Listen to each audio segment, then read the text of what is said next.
अस्सलाम वालेकुम dear students. हम लोगों का course Kaif 5 certificate in accounting and finance है। इस कोर्स के बारे में आज मैं आपको एक ब्रीफ सा इंट्रोडक्शन दूंगा। इसमें हम लोग पेपर पैटर्न और लर्निंग आउटकम्स और बहुत सी उन चीज़ों के बारे में डिस्कशन करेंगे जो इस पेपर के बारे में थोड़ी मिसकंसेप्शन या मिथ्स हैं। अच्छा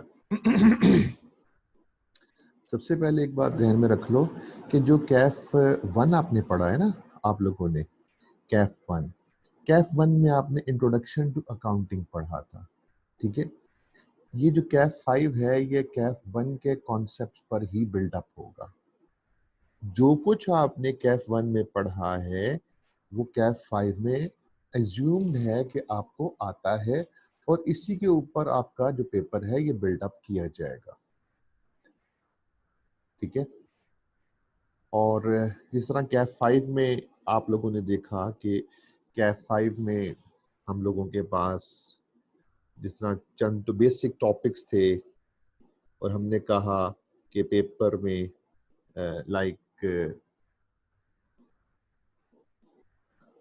हमने बात की कि फाइनल अकाउंट्स फाइनेंशियल स्टेटमेंट में से एक सवाल बनता है, ठीक है। तकरीबन आपको मालूम है 20+ मार्क्स का। फिर इसी तरह डेप्रिसिएशन में से एक बड़ा सवाल बन जाता था, या फिर +15-16 मार्क्स का, ठीक है। या फिर डिफरेंट एक क्वेश्चन बना लिया और उसमें 2-3 पार्ट्स बना लिए डिफरेंट टॉपिक से 8-8 मार्क्स के, ठीक है। लाइक बैंक रिकन्सिलिएशन स्टेटमेंट का बना लिया, इसी तरह रेक्टिफिकेशन ऑफ एरर का बना लिया, ठीक है। या फिर बाकी बैड डेट्स का बना लिया। तो किसी भी जगह से इस तरह से आपका पेपर बना, आपको याद होगा इसमें। बिल्कुल ऐसे ही यहाँ पर भी काफ़ी चीज़ें स्पेसिफाइड है, ठीक है। पहले मैं एक चीज़ क्लियर कर दूं, हमारा जो कैफ लेवल है इसमें आपको मालूम होगा, ठीक है, कि आपकी जो लेवल ऑफ असेसमेंट है वो 3 लेवल्स की है, लेवल 1, लेवल 2 और लेवल 3। अब जो लेवल 1 असेसमेंट होती है, level 1 assessment not more than 7 to 8 marks, यानी कि ये वो एरियाज ऑफ द कोर्स हैं जिसमें 7 से 8 नंबर से ज़्यादा का पेपर नहीं बनता।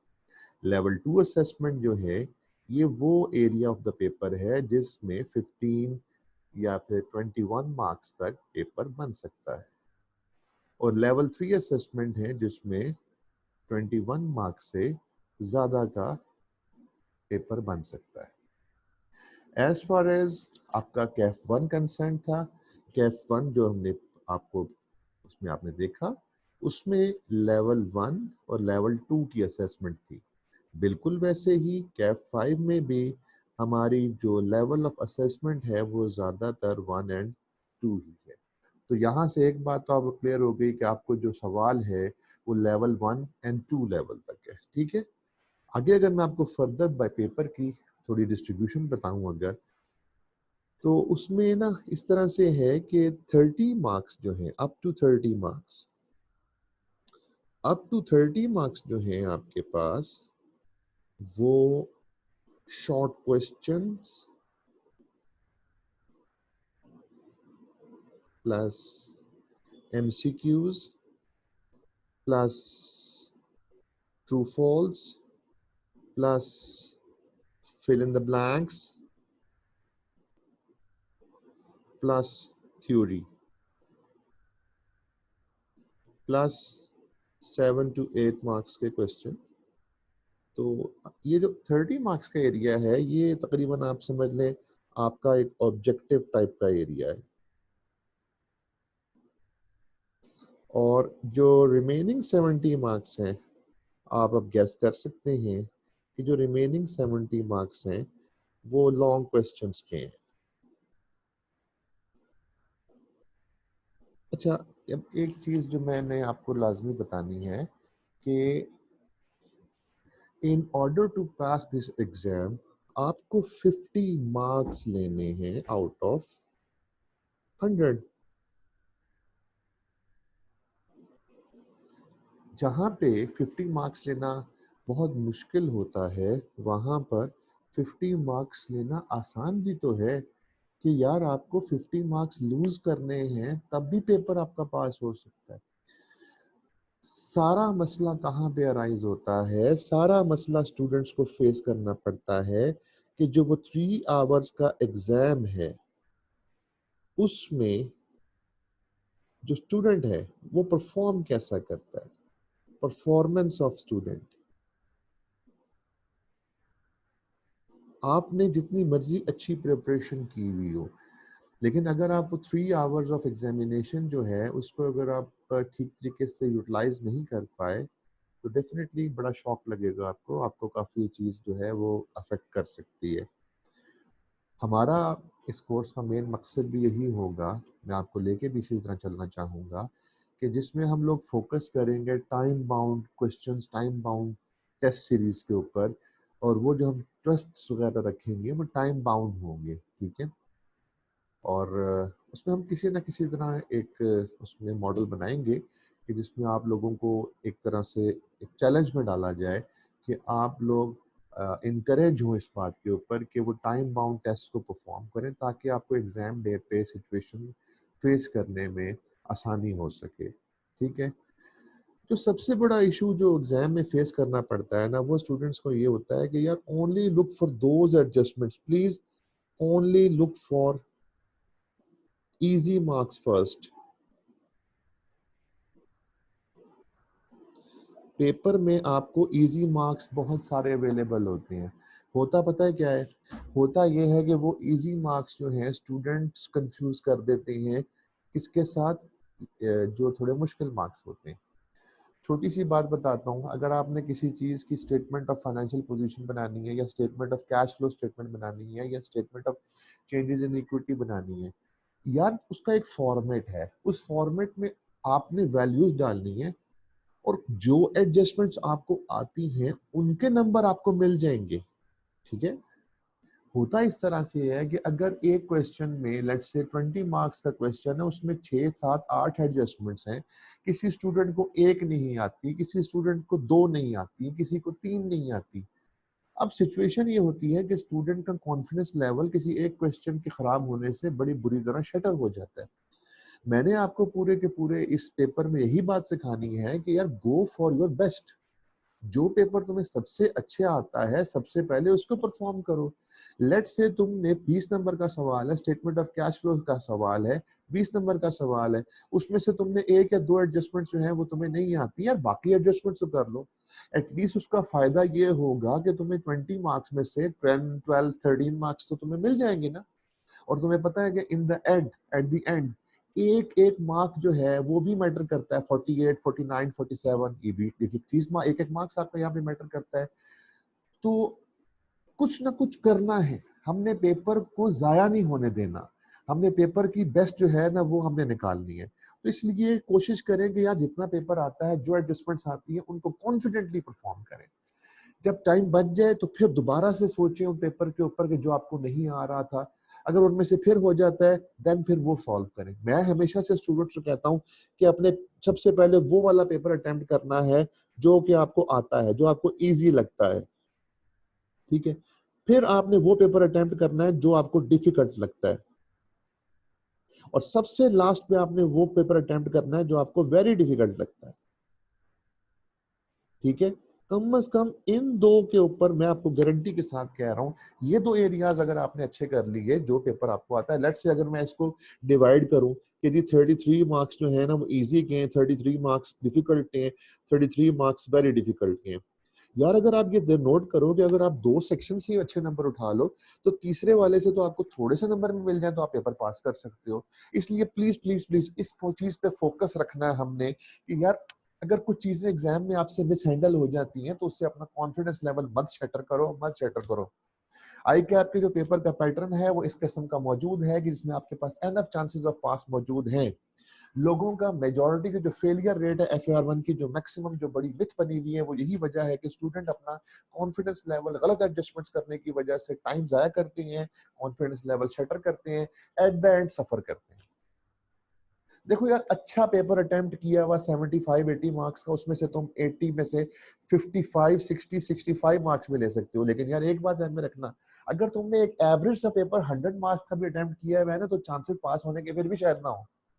इसलिए हमेशा अपनी बेस्ट को दो, जो तुम्हें बेस्ट आता है उसको देखो। अब पेपर में भी तुमने इसी तरह करना है। मैं अभी तुम्हें लर्निंग आउटकम्स बताता हूँ। लर्निंग आउटकम्स में से अपना स्ट्रॉन्ग एरिया बनाओ कि यार ये वाला तक सवाल अगर आएगा तो इसको तो मैंने हर लिहाज से, दाएं बाएं ऊपर नीचे हर जानिब से मैंने इसको इतना जबरदस्त तरीके से करना है कि मैंने इस पेपर में इसकी जान नहीं छोड़नी है। ठीक है, तो मैं भी आपको बताता हूँ कि लर्निंग आउटकम्स क्या है। देखो, लर्निंग आउटकम्स का जहां तक ताल्लुक है ना बेटा, उसमें ये है कि ये हमारे पास 7-8 लर्निंग आउटकम्स हैं इस पेपर में। एट द एंड तुम लोगों को ये एक्सपेक्ट किया जाएगा तुम लोगों से कि ये तुम इसके काबिल हो गए हो। जिस तरह पहली रिक्वायरमेंट क्या है, पहली लर्निंग आउटकम देखो क्या है कि आप इस काबिल हो जाए इस पेपर के बाद कि आपको क्या बनानी आ जाए, statement of changes in equity. ठीक है, अब ये क्या होती है, ये डेफिनेटली जिस तरह प्रॉफिट एंड लॉस स्टेटमेंट बनती है, इस तरह से statement of changes in equity एक स्टेटमेंट है। दूसरी स्टेटमेंट है आपकी स्टेटमेंट ऑफ कैश फ्लोज।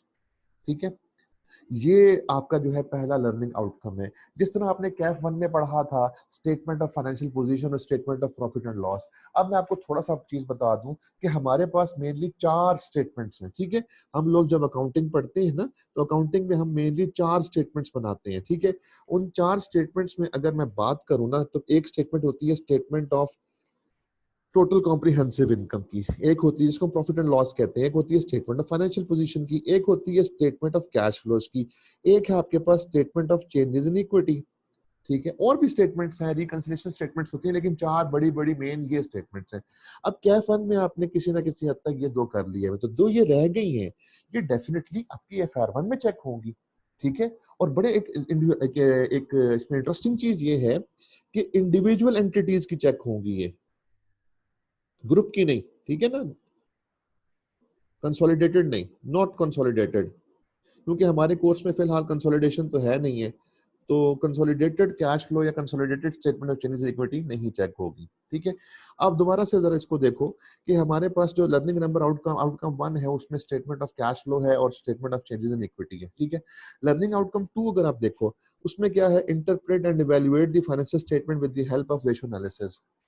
अब देखो ना, ये 4 स्टेटमेंट बनाई है ना जहां तुमने, वहां पे एक चीज का ध्यान रखना है आगे कि जब एक अकाउंटेंट जो है वो एनालिसिस भी करता है किसका, फाइनेंशियल स्टेटमेंट का, और उसने अपना ये फाइनेंशियल जो स्टेटमेंट का एनालिसिस है, ये फाइनेंशियल स्टेटमेंट के साथ लगा के देना है यूजर को। यूजर ऑफ फाइनेंशियल स्टेटमेंट वो है, वो ये रीड करना चाहता है कि उसकी जो बिजनेस है उसकी परफॉर्मेंस कैसी है। कोई भी बंदा जब किसी भी बिजनेस की परफॉर्मेंस रीड करे तो उसको मालूम हो कि इस बिजनेस की परफॉर्मेंस कैसी है। तो इसमें आपको मालूम होना चाहिए, इसमें हम पढ़ेंगे भी, डिफरेंट रेशियोज निकालते हैं, कैलकुलेशन रेशियोज भी होती है और उसकी इंटरप्रिटेशन भी होती है। ठीक है, कैलकुलेशन के फॉर्मूलाज होते हैं, उन फार्मूलाज में आप वैल्यूज डालते हैं तो आपको रेशियो का आपके पास आंसर आ जाता है। लेकिन जो मेजर थिंग इसमें प्रॉब्लम करती है स्टूडेंट को, वो मेजर थिंग प्रॉब्लम करती है यहाँ पे रेशियो एनालिसिस की। रेशियो एनालिसिस में होता इस तरह से है कि जी आपने किसी भी रेशियो के बारे में बताना होता है कि इस रेशियो में इंक्रीज आ रहा है या डिक्रीज आ रहा है, और दूसरी चीज ये बतानी होती है कि अगर इंक्रीज आ रहा है तो क्यों आ रहा है, और अगर डिक्रीज आ रहा है तो क्यों आ रहा है। इस डेफिनेटली इसमें प्रॉफिटेबिलिटी की रेशियोज भी होती हैं, इसमें फाइनेंशियल पोजीशन की रेशियोज भी होती हैं, इसमें लिक्विडिटी रेशियोज भी होती हैं, और कुछ नए एनालिसिस के टॉपिक भी इसमें डाले गए हैं, लाइक जिस तरह vertical analysis and horizontal analysis. Not a big issue, इसकी हम प्रैक्टिस करेंगे इंशाल्लाह ताला, इसमें आपको काफी हद तक मैं आपको प्रैक्टिस करवाऊंगा, तो इसमें आप काफी मार्क्स लेने के काबिल हो सकते हैं। याद रखिएगा, रेशियो एनालिसिस एक इंपॉर्टेंट टॉपिक है आपके कोर्स का। अगर मैं लर्निंग आउटकम 3 की बात करूं, तो इसमें हम लोगों ने क्या करना है, इनकम एंड एक्सपेंडिचर अकाउंट है, अकाउंट्स फ्रॉम इनकम्प्लीट रिकॉर्ड्स है, और मैन्युफैक्चरिंग अकाउंट है। ये 3 चीजें हैं। कौन कौन सी, इनकम एंड एक्सपेंडिचर अकाउंट क्या होता है, ये जो एनजीओज या चैरिटीज होती हैं ना, ये नॉन जो आपकी प्रॉफिट मेकिंग ऑर्गेनाइजेशंस होती हैं, इनका मेन एम प्रॉफिट अर्न करना नहीं होता। ये चैरिटीज होती हैं, इनको डोनेशंस आती हैं, डोनेशंस के थ्रू ये चैरिटीज जो है वो अपना काम करती हैं। जाहिर बात है इनका मेन पर्पस प्रॉफिट अर्न करना तो नहीं है, तो रिजल्ट ये निकलता है कि आपका जो प्रॉफिट एंड लॉस स्टेटमेंट है वो एनजीओ से केस में इररिलेवेंट हो जाती है। तो वहां पे इनकम एंड एक्सपेंडिचर अकाउंट बनता है। इनकम एंड एक्सपेंडिचर अकाउंट का मकसद क्या होता है? इनकम एंड एक्सपेंडिचर अकाउंट का मकसद होता है ये देखना कि कोई भी जो चैरिटी है उसके पास सरप्लस पड़ा हुआ है, ठीक है जी, या डेफिसिट पड़ा हुआ है। सरप्लस किसे कहते हैं कि जितने पैसे दिए थे उससे ज्यादा खर्च हुए हैं या कम खर्च हुए हैं, ठीक है। मतलब कि जिस तरह से उसने कमाया वो उसके पास इनकम में आ गया, जो खर्च किया वो एक्सपेंसेस में आ गया, और अगर इनकम ज्यादा है तो वो फिर सरप्लस हो जाएगा, अगर इनकम कम है तो वो डेफिसिट हो जाएगा। ये आपका जो है वो इनकम एंड एक्सपेंडिचर अकाउंट होता है। दूसरा वेरी वेरी इंपॉर्टेंट टॉपिक, इस पूरे कोर्स में सबसे इंपॉर्टेंट टॉपिक्स में से एक है, वो है इनकम्प्लीट रिकॉर्ड्स। इनकम्प्लीट रिकॉर्ड्स क्या होता है? इनकम्प्लीट रिकॉर्ड्स में सबसे मुश्किल, जो इस पूरे पेपर में जो सबसे मुश्किल टॉपिक समझा जाता है वो है इनकम्प्लीट रिकॉर्ड्स। अच्छा, इनकम्प्लीट रिकॉर्ड्स में होता क्या है, मैं आपको ये बता देता हूँ। इनकम्प्लीट रिकॉर्ड्स में आपने जिस बंदे की कैफ वन स्ट्रांग है, मैं उसको ये गारंटी के साथ कह सकता हूँ कि वो इनकम्प्लीट रिकॉर्ड का सवाल बहुत अच्छे तरीके से सॉल्व कर सकता है। जिस तरह फॉर एग्जांपल इनकम्प्लीट रिकॉर्ड्स की होता क्या है कि you have to calculate sum of the missing figures. आपको क्या फाइंड करनी होती है? मिसिंग फिगर्स फाइंड करनी होती है। लाइक फॉर एग्जांपल सेल्स की फिगर फाइंड करनी हो सकती है, आपको परचेजेस की फिगर फाइंड करनी हो सकती है, आपको ग्रॉस प्रॉफिट की फिगर फाइंड करनी पड़ सकती है। अब ये तमाम चीजें सिर्फ उसी बंदे को आ सकती हैं जिसको पता हो कि यार सेल लिखी कैसी है। अब परचेजेस कहाँ लिखते हैं? परचेजेस हम कॉस्ट ऑफ सेल्स में लिखते हैं। अब कॉस्ट ऑफ सेल्स में क्या कुछ आता है, अगर ये सबको पता है, मतलब मिसिंग फिगर्स होती है, जिस तरह ओपनिंग स्टॉक होता है, परचेजेस है, परचेज रिटर्न्स होती हैं, फिर उसके बाद क्लोजिंग स्टॉक होती है, इन्वेंटरी राइट ऑफ होता है, ये तमाम चीजें। तो मिसिंग फिगर्स जो है ना वो हम फाइंड कर सकते हैं। इसके अलावा हम लोग मिसिंग फिगर्स किसके थ्रू फाइंड कर सकते हैं? रेशोज हमें बातों मालूम हो, ठीक है ना। रेशोज के साथ साथ हमें मार्कअप मार्जिन लगाना आता हो। याद होगा ना आपको, आपने कैफ वन में मार्कअप और मार्जिन पढ़ा था। तो मार्कअप मार्जिन की मदद से आपने सेल्स तक पहुंचना होगा या कॉस्ट तक आना होगा। तो मिसिंग फिगर्स आपने रेशोज की मदद से भी फाइंड करनी होगी। प्लस आप लोगों को याद होगा कि आपने कंट्रोल अकाउंट पढ़ा। कंट्रोल अकाउंट की मदद से आपने रिसीवेबल्स का कंट्रोल अकाउंट है या फिर पेएबल्स का कंट्रोल अकाउंट है, तो हो सकता है कि हमें रिसीवेबल और पेएबल के अकाउंट से, रिसीवेबल के अकाउंट से सेल्स निकालनी पड़ जाए या पेएबल्स के अकाउंट से हमें परचेजेस निकालनी पड़ जाए, ठीक है। तो इसी तरह हमारे पास तमाम किस्म, देखो हिसाब सी बात है, जिस बंदे का टी अकाउंट क्लियर है, जिस बंदे का टी अकाउंट क्लियर है उसका इनकम्प्लीट रिकॉर्ड भी क्लियर होगा। जिसको ये पता है कि यार कोई चीज कहाँ पे पोस्ट होनी है, उसका किस अकाउंट में किस जगह पे डेबिट साइड पे क्रेडिट साइड पे आना है, उस बंदे के लिए इनकम्प्लीट रिकॉर्ड्स में कोई मसला नहीं होगा, ठीक है। दूसरी तीसरी चीज जो है ना वो इसमें आ रही है आपके पास, मैन्युफैक्चरिंग अकाउंट। मैन्युफैक्चरिंग अकाउंट क्या होता है? मैन्युफैक्चरिंग अकाउंट है कोई भी बिजनेस, नॉर्मली हम लोगों ने कैफ वन में जो पढ़ा है वो है ट्रेडिंग अकाउंट। ट्रेडिंग अकाउंट क्या होता है? सेल्स में से हम लोग कॉस्ट ऑफ सेल्स को माइनस करते हैं तो ग्रॉस प्रॉफिट आता है। लेकिन अगर एक कंपनी ट्रेडिंग नहीं कर रही, वो मैन्युफैक्चरिंग कर रही है। ट्रेडिंग कंपनी क्या होती है? जो कहीं से माल उठाएगी और फिर बेच देगी। मैन्युफैक्चरिंग कंपनी कौन सी होती है? जो खुद बनाएगी और फिर बेचेगी। अब जो मैन्युफैक्चरिंग कंपनी जो अकाउंट बना रही है उसको हम क्या कहते हैं? Manufacturing account. अब उसमें जो कॉस्ट ऑफ सेल्स है वो नॉर्मल कॉस्ट ऑफ सेल्स नहीं होती, उसमें कॉस्ट ऑफ गुड्स सोल्ड बन जाती है, ठीक है, क्योंकि हम यहाँ पे चीज क्या कर रहे हैं? मैन्युफैक्चर कर रहे हैं, तो वहां पे एक डिफरेंस अराइज हो जाता है। सो ये मैन्युफैक्चरिंग अकाउंट जो है वो उससे डील करता है। तो 3 लर्निंग आउटकम्स होगी। चौथी आपके पास लर्निंग आउटकम जो है वो डाली गई है, ये जी फ्रेमवर्क का चैप्टर ऐड किया गया है, रेगुलेटरी फ्रेमवर्क का, जिसमें कैपिटल मेंटेनेंस है, एलिमेंट्स ऑफ फाइनेंशियल स्टेटमेंट है। ये पूरा थ्योरेटिकल चैप्टर है, ठीक है। इसमें से पेपर बनता है, इसमें से पेपर बनता है, आसान एरिया है। अगर आप इसके थ्योरेटिकल एस्पेक्ट्स को कर लेंगे तो काफी इजी मार्क्स आप इसमें से ले सकते हो। अगर आप लर्निंग आउटकम 5 की बात करें तो यार ये तो एक आपको पता है, कैफ 1 में भी बड़ी इंपॉर्टेंस थी इसकी, कैफ 5 में भी बड़ी इंपॉर्टेंस है। PPE, property plant and equipment, कम अज कम एक्सपेक्ट करो कि बड़ा सवाल बनेगा इसमें से। 15 से 25 नंबर, 15 से 25 नहीं, 15 से 20 नंबर का सवाल कम अज कम एक्सपेक्ट करो बनेगा, ठीक है। और यहाँ पे ना डिफरेंस होगा, हम लोग यहाँ पे जो मेनली जो चीज पूछी जाती है ना इस पेपर में वो डिस्क्लोजर रिक्वायरमेंट्स हैं, डिस्क्लोजर, ठीक है। स्टूडेंट को ना पूरा स्टैंडर्ड याद हो जाता है, मेजरमेंट ऐसे करनी है, कॉस्ट ऐसे लिखनी है, डेप्रिसिएशन ऐसे बनानी है, रीवैल्यूएशन ऐसे करनी है, लेकिन वो डिस्क्लोजर जो है ना वो याद नहीं करता है। डिस्क्लोजर के बारे में मैं थोड़ा सा आइडिया दे देता हूँ। डिस्क्लोजर का मतलब होता है वो तमाम चीजें जो नोट्स में हमने एक्सप्लेन करनी होती है, ठीक है ना। ये वो तमाम चीजें हैं जो स्टेटमेंट ऑफ फाइनेंशियल पोजीशन या statement of profit and loss में नहीं आती हैं, लेकिन इनकी डिटेल हम लोगों ने नोट्स में देनी होती है। यार आराम से बिल्कुल बेसिक्स पे जाओ। हर चीज का एक फॉर्मेट है। मैं तुम्हें यकीन दिलाता हूं कि तुम अगर FAR 1 का ना बेसिक्स के ऊपर अपनी ग्रिप ले लोगे ना, पेपर फेल नहीं होता। बिल्कुल इसी तरह बता रहा हूँ, जिस तुम्हें statement of changes in equity का बेसिक फॉर्मेट याद हो जाए, statement of cash flow statement का बेसिक फॉर्मेट याद हो जाए, टी अकाउंट्स तुम्हें अच्छे आते हो तो इनकम्प्लीट रिकॉर्ड नहीं तुम्हारा कहीं पे जाता। बिल्कुल इसी तरह अगर तुम्हें डिस्क्लोजर रिक्वायरमेंट की बात कर रहे हो ना, डिस्क्लोजर रिक्वायरमेंट में अगर तुम्हें जो फॉर्मेट्स हैं उसके वो तुम्हारे क्लियर है तो ये पेपर कहीं नहीं जाता। इसमें से बड़ा सवाल बनेगा। अगर मैं लर्निंग आउटकम 6 की बात करूं तो उसको देखो जरा। लर्निंग आउटकम 6 जो है उसमें क्या हम कर रहे हैं, इसमें कुछ स्टैंडर्ड्स जो है ना वो उसमें है। एक गवर्नमेंट ग्रांट का स्टैंडर्ड है, इजी स्टैंडर्ड है ये, ठीक है। इसके आपने अकाउंटिंग और डिस्क्लोजर प्रोवाइड करने हैं। अच्छा, 7 नंबर पे है इम्पेयरमेंट ऑफ एसेट का स्टैंडर्ड है, ठीक है। इसमें कैश जनरेटिंग यूनिट जो है ना वो हमारे कोर्स में नहीं है, वो आगे वाले कोर्सेज में आएगा, ठीक है। वो यहाँ पे नहीं है, वो मेरे ख्याल में शायद अब वो इसको उन्होंने जो यही समझा है कि शायद आप लोगों के लिए थोड़ा मुश्किल हो जाता है, इसलिए इसको एडवांस लेवल पे लेके चले गए हुए हैं। तो यहाँ पर आपका बेसिक लेवल का इम्पेयरमेंट ऑफ एसेट का टेस्ट जो है वो चेक होगा। Last but not the least, very very important topic of this whole course is IFRS 15 revenue. याद रखिएगा, रेवेन्यू में से लॉन्ग क्वेश्चन लाजमी बनता ही बनता है। ये हमारे पास रेवेन्यू का स्टैंडर्ड है, ठीक है ना, इसमें से एक लॉन्ग क्वेश्चन बनता ही बनता है। ये हमारे पास थी लर्निंग आउटकम्स। अब मैं आपको बताता हूं कि अपनी जो हमारे पास जो ग्रिड है, पेपर ग्रिड है, आपको मालूम है ना पेपर ग्रिड, कि पेपर ग्रिड जो है वो इस पेपर की क्या बनी हुई है, ठीक है। आपने इस पेपर को पास करने के लिए ये ग्रिड सामने रखनी है। अगर अपनी प्रिपरेशन आप ग्रिड के हिसाब से करोगे तो पेपर पास करना जरा निस्बतन आपके लिए इजी हो जाता है, ठीक है। अगर मैं यहाँ पे देखूं तो हमारे पास जो है ये 20 से 30 मार्क्स का जो एरिया है उसमें क्या आ रहा है, preparation of financial statement in accordance with IFRS and it's interpretation. ये 20 से 30 नंबर में क्या आता है मैं बताता हूँ जी आपको। इस 20 से 30 नंबर में क्या आएगा, देखो यार, 20 से 30 नंबर में ना तुम्हारे पास, मैं यहाँ पे तुम्हें अलग से भी लिख देता हूँ, इस पहले 20 से 30 नंबर में मुझसे अक्सर स्टूडेंट उनसे है ना वो बिल्कुल पेपर के एंड पे पूछ रहे होते हैं, जब पेपर करीब होता है, सर ये बता दें कि किस किस एरिया में से कौन कौन सा टॉपिक आएगा। तो मैं उनको तमाम लोगों को ये बताता हूँ कि बेटा अगर आपने पहला लेक्चर सही तरीके से लिया हुआ होता ना तो ये सवाल आप ना करते। पहले लेक्चर में मैं यही तो बताता हूँ कि कौन सा टॉपिक कितने मार्क्स का है, कौन से टॉपिक में से कौन सा सवाल बनेगा, कितने नंबर का बनेगा, इजी मार्क्स ऐसे लेने। पहले दिन से ही इसको फोकस करना शुरू करो, ठीक है। अब मैं अगर हम लोग बात करें जो ग्रिड हम लोग बात कर रहे हैं, अब पहला जो ग्रिड है वो है 20 से 30 मार्क्स का,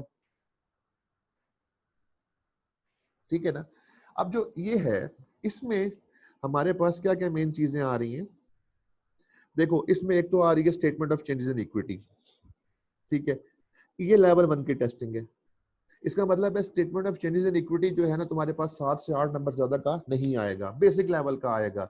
डोंट प्रैक्टिस के जी बहुत बड़े लेवल का आएगा, नहीं यार, बेसिक लेवल का पहला पहला स्टेप है तुम लोगों का, ठीक है। दूसरे नंबर पे स्टेटमेंट ऑफ कैश फ्लो, पहला लॉन्ग क्वेश्चन एक्सपेक्ट करो इस टॉपिक में से, स्टेटमेंट ऑफ कैश फ्लो में से। ये लेवल 2 की असेसमेंट है। इसका मतलब ये हुआ कि लेवल 2 का मतलब ये है कि भाई कैश फ्लो स्टेटमेंट तुम्हें सीधा सीधा 15 से 20 नंबर की आएगी,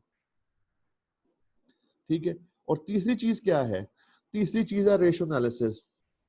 ये भी लेवल 2 की टेस्टिंग है। मैं अगर इसको समराइज करूं ना तो मैं तुम्हें बताता हूं कि जो ग्रेड 1 है ना, ग्रेड 1 में 3 इंपॉर्टेंट टॉपिक्स हैं, नंबर 1, 2 एंड 3। पहला है statement of changes in equity, दूसरा है स्टेटमेंट ऑफ कैश फ्लो और तीसरा है रेशियोज, ठीक है। अगर मैं इसका करूं तो ये 15 से 20 मार्क्स का क्वेश्चन बन सकता है, ये 15 से 20 मार्क्स का बन सकता है।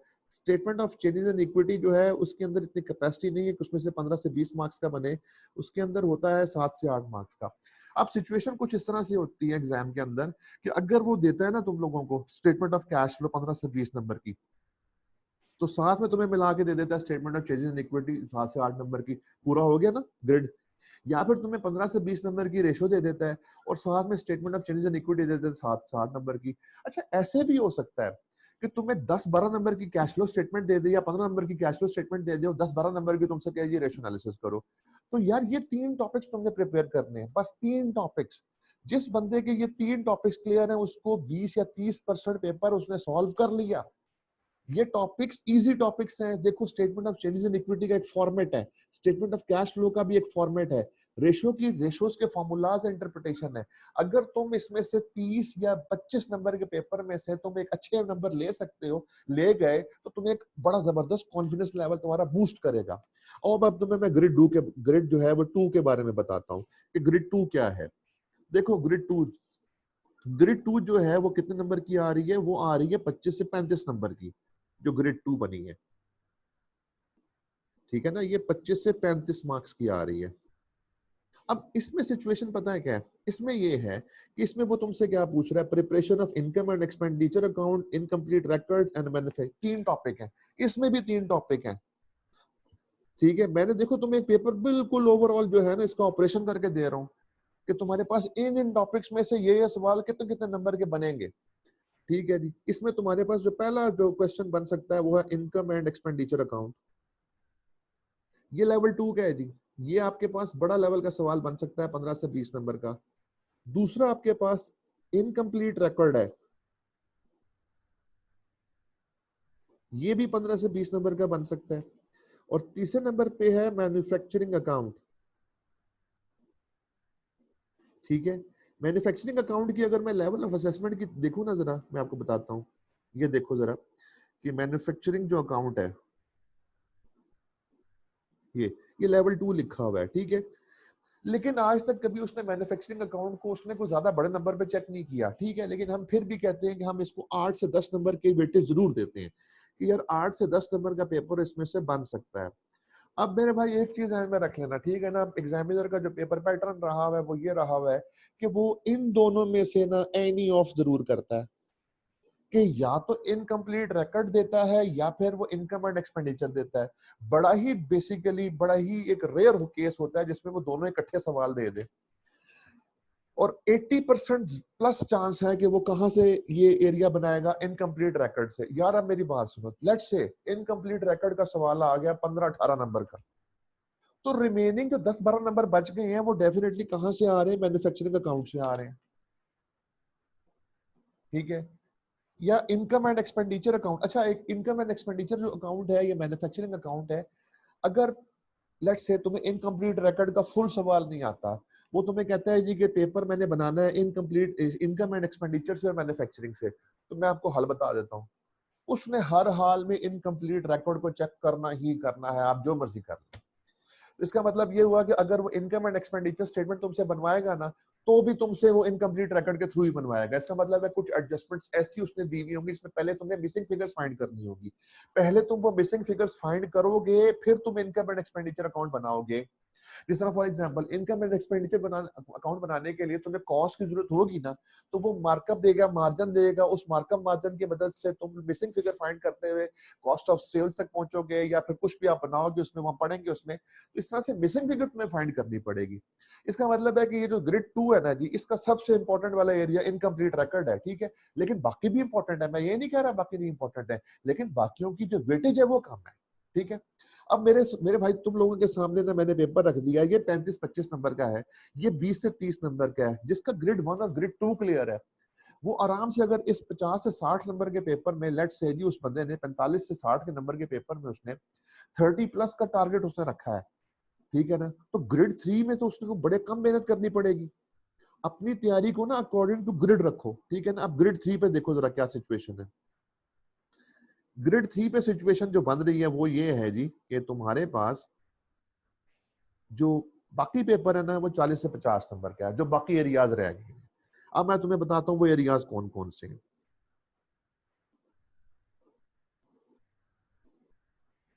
मेरे भाई 7 एरियाज हैं, 7 एरियाज हैं जिनके ऊपर ये बनता है, ठीक है। कौन कौन से एरियाज हैं वो भी बता देता हूँ। कॉन्सेप्चुअल फ्रेमवर्क, भाई इसमें तुम एक्सपेक्ट करो 7 से 8 नंबर की थ्योरी लाजमी पूछेगा। इसमें से एमसीक्यूज भी पूछ सकता है, इसमें से थ्योरी में कुछ भी पूछ सकता है। 8-10 नंबर का पेपर तुमसे लाजमी पूछेगा कॉन्सेप्चुअल फ्रेमवर्क में से, क्योंकि ये नई चीज डाली है ना, regulatory framework and conceptual framework, इसमें capital and capital maintenance elements of financial statement है, तो पूछता है। दूसरा PPE, sure short long question है पक्का, श्योर शॉर्ट 15 से 20 नंबर का सवाल है, ठीक है। उसके बाद बोरविंग कॉस्ट है, ये एक स्टैंडर्ड है। पीपीई का जिस तरह स्टैंडर्ड था ना, इसमें बोरविंग कॉस्ट का है। बोरविंग कॉस्ट की कैपेसिटी नहीं है कि इसमें 15 से 20 नंबर का सवाल बने, इसमें आप एक्सपेक्ट कर सकते हैं 7 से 8 नंबर का, अगर बनता है तो इससे ज्यादा का नहीं बनेगा। चौथे नंबर पे अगर हम बात करें गवर्नमेंट ग्रांट्स की, इसके अंदर भी छोटा सा स्टैंडर्ड है, आसान सा है, इसमें भी कोई डिफिकल्टी वाली बात नहीं है, ये भी तकरीबन 7 से 8 नंबर का बनता है। ठीक है यार। उसके बाद अगर मैं थोड़ा सा और आगे चलूं तो पांचवा जो एरिया बनता है वो बनता है इम्पेयरमेंट ऑफ एसेट, IAS 36। अब ये जो इम्पेयरमेंट ऑफ एसेट है ना, ये भी 7 से 8 नंबर का है, क्योंकि ये अभी इम्पेयरमेंट ऑफ एसेट आपके अगली स्टडीज में बहुत चेक होना है, तो वहां पे इसका लेवल इंक्रीज हो जाएगा। ठीक है। देन आपके पास आता है IAS 40 इन्वेस्टमेंट प्रॉपर्टी, ये भी स्टैंडर्ड है एक। इसके अंदर भी कैपेसिटी जो है ना वो 7 से 8 नंबर की है। और सातवां जो टॉपिक है ना वो है IFRS 15 का रेवेन्यू का।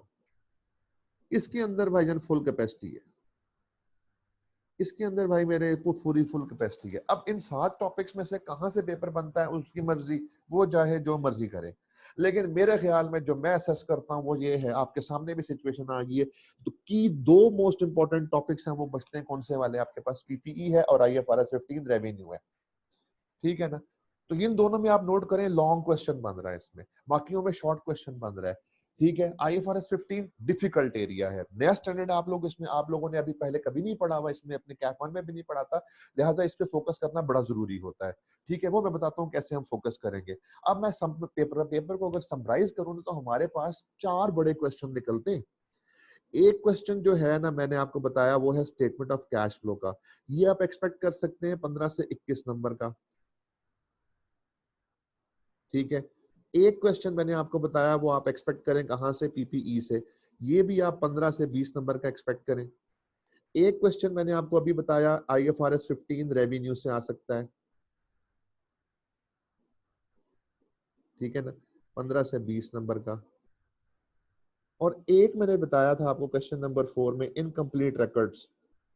ठीक है, इनकम्प्लीट रिकॉर्ड्स हर ग्रिड में से इंपॉर्टेंट इंपॉर्टेंट, जो ग्रिड जो बड़े वाला ग्रिड है उसमें से 2 टॉपिक निकाले हैं मैंने, एक PPE निकाला है और एक निकाला है 15। पहले ग्रिड में से निकाला स्टेटमेंट ऑफ कैश फ्लो और दूसरे ग्रिड में से निकाला इनकम्प्लीट रिकॉर्ड, ये भी 15 से 20। अब मेरी बात को जरा गौर से समझना, ये 4 सवाल तुम्हारे जो हैं वो कम अज कम भी कम अज कम 60 प्लस नंबर के हैं। अब जिस बंदे ने ये 4 सवाल तैयार किए हुए हैं ना अच्छे, ठीक है ना, अच्छे का मतलब क्या है, अच्छे का मतलब ये फॉर्मेट बनाने आते हैं, एक उसको एडजस्टमेंट सॉल्व करनी आती है, उसको टेक्निकलिटीज का पता है, टी अकाउंट्स का पता है, उसको ये चीजें पता है, बेसिक्स का, तमाम चीजें बेसिक्स पता है। देखो गलती तो तुम करोगे, एग्जाम में ऐसा तो नहीं हो सकता कि तुम गलती ना करो, गलती होगी, जरूर गलती होगी, लेकिन उसके बावजूद कॉन्फिडेंस को शेटर नहीं करना। कोशिश तुम्हारी ये होनी चाहिए कि तुमने इसमें से 35 से 40 नंबर निकालने। यकीन करो कोई मुश्किल बात नहीं है। मेरी आपसे जो है वो यही भी हम प्रैक्टिस जो करेंगे उसमें यही होगा कि हम लोग कोशिश करेंगे इसमें से 30 से 40 मार्क्स के दरमियान जरूर निकालें। मैं टारगेट आप लोगों से यही कहूंगा कि यार इन 4 सवालों में से अपना टारगेट 35 प्लस रखें कम अज कम। ठीक है। बाकी जो पेपर रह गया तुम्हारा 40 प्लस मार्क्स का लेट से, ठीक है ना, वो छोटे सवाल है, वो आपके पास जो है क्वेश्चंस छोटे वाले हैं, उसमें 7 to 8 मार्क्स वाले क्वेश्चंस भी हैं। इसको हम लोग ऑब्जेक्टिव टाइप एरिया समझ लें। ठीक है ना, इसमें कोई 8-10 नंबर का सवाल है वो भी आ सकता है। इसमें ये सारा एरिया है, ये तो सारे एरिया से बन सकते हैं ना, होल सिलेबस है, इसमें से बन सकते हैं, वो तो 4 एरियाज डिफाइंड है। अब अगर तुम्हारे पास ये 4 सवाल जो ऊपर वाले हैं इसमें तुम 30-35 तक ले लेते हो, तो इस 40 में से तुमने सिर्फ कितने लेने हैं यार, फिर 15 से नंबर, सिर्फ 15 से 18 नंबर तुमने लेने हैं 40 में से। ठीक है, और इजीली आ सकते हैं। ठीक है, टॉपिक्स मैं तुम्हें बता चुका हूँ 7 से 8 नंबरों के लिए। ये छोटे वाले जो टॉपिक्स हैं इनमें से कौन कौन से टॉपिक्स मैंने चुराए गए हैं, चलो वो भी लिख देता हूँ ताकि तुम लोगों का लिए मसला ही हल हो जाए। ये है फ्रेमवर्क, कॉन्सेप्चुअल फ्रेमवर्क टॉपिक है। फिर उसके बाद है आपके पास मैन्युफैक्चरिंग अकाउंट, फिर है statement of changes in equity, उसके बाद है गवर्नमेंट ग्रांट्स, उसके बाद है बोरोइंग कॉस्ट, और उसके बाद है इम्पेयरमेंट एसेट, इम्पेयरमेंट, और फिर इन्वेस्टमेंट प्रॉपर्टी। यार ये एरियाज इतने मुश्किल नहीं हैं, आप इन एरियाज में से 40 में से 15-18 बहुत आराम से निकाल सकते हो। तो पेपर को सेंसिबली करना है, प्रिपरेशन टिका के करनी है। प्रिपरेशन में मैं आपको बताता हूँ, हम लोग जो है वो कोर्स बुक जो ICAF की अपनी बुक है ना वो यूज करेंगे, ठीक है। उसका रीजन पता है क्या है? उसका रीजन ये है कि जो उसकी अपनी दी हुई एग्जांपल्स है ना बेटा, वो एग्जांपल्स बड़ा चांस होता है कि वो एग्जाम में चेक होती हैं, ठीक है। तो अपनी जो जैसा फॉर एग्जांपल IFRS 15 है या PPE के डिस्क्लोजर्स हैं, हम बजाय इसके कि कहीं और से करें, सीधा सीधा जो है ना मैक्सिमम प्रैक्टिस हम लोगों ने कहाँ से करनी है ये मैं बता देता हूँ। ICAP की जो बुक है ना वहां से हम एग्जाम की प्रैक्टिस करेंगे एग्जांपल्स की प्लस पास पेपर्स, ठीक है। पास पेपर्स पिछले जो है ना जितने भी हमारे पास अवेलेबल है, हम उनमें से मैक्सिमम जो है वो पास पेपर्स करने की कोशिश करेंगे। यहाँ पे देखो अपनी तैयारी को मैं तुम्हें बताता हूँ, तुमने अपनी तैयारी कैसे करनी है, ठीक है ना। लेक्चर लो, नोट्स रखो अपने पास, ठीक है ना। नोट्स अपने मैनेज करो, बनाओ। उसके बाद प्रैक्टिस क्वेश्चन करो, जो तुम्हारी बुक होगी ICAP की वहां से कर लो। बेशक तुम राइस की बुक भी ले लो, राइस की बुक से भी हेल्प ले लो। मेरी ख्वाहिश यही होगी आप राइस भी ले लें, हम दोनों से कर लेंगे, ठीक है ना। और तीसरे नंबर पे तुम अपनी प्रैक्टिस कहां से करो? पास पेपर से।